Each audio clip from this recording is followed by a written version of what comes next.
Donc oui, on est accusé de contrefaçon par l'Inagora sur ce salon avec une campagne distribution de tracts, communiqué de presse. Évidemment, c'est faux, on réfute totalement.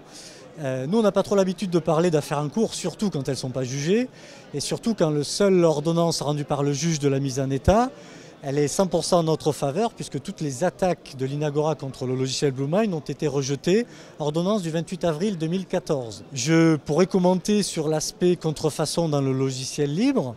Il me semble que l'idée du code open source, c'est de copier des logiciels. Donc sur les attaques en elles-mêmes, autant sur le fond que sur la forme, on les juge plutôt très grotesques. Il faut quand même rappeler qu'on est dans le logiciel libre et que BlueMind, c'est une solution qui est complètement nouvelle. Les codes sources sont disponibles sur Internet, vous pouvez en juger. Un logiciel OBM qui est écrit en PHP, un logiciel BlueMind qui est écrit en Java côté serveur et JavaScript côté client. Donc c'est assez intéressant de parler de contrefaçon là-dessus.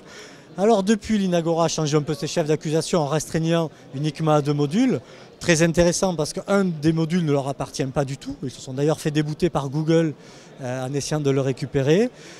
Et sur l'autre, c'est la même licence côté BlueMind que côté OBM. C'est sur un bout de code qui est vraiment très très standard, de la lecture de fichiers iCalendar, vCard, donc vraiment que du standard. Donc ça va être intéressant effectivement de voir ce qui va ressortir de ce sujet, s'ils décident malgré tout d'aller sur le fond.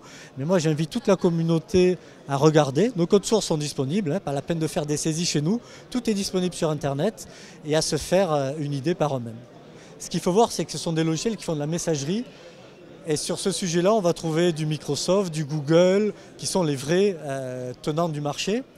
BlueMind, c'est un logiciel complètement nouveau avec des nouvelles procédures d'installation, avec des vraies innovations. On est les seuls à gérer le mode web déconnecté, donc une architecture complètement innovante pour gérer ça.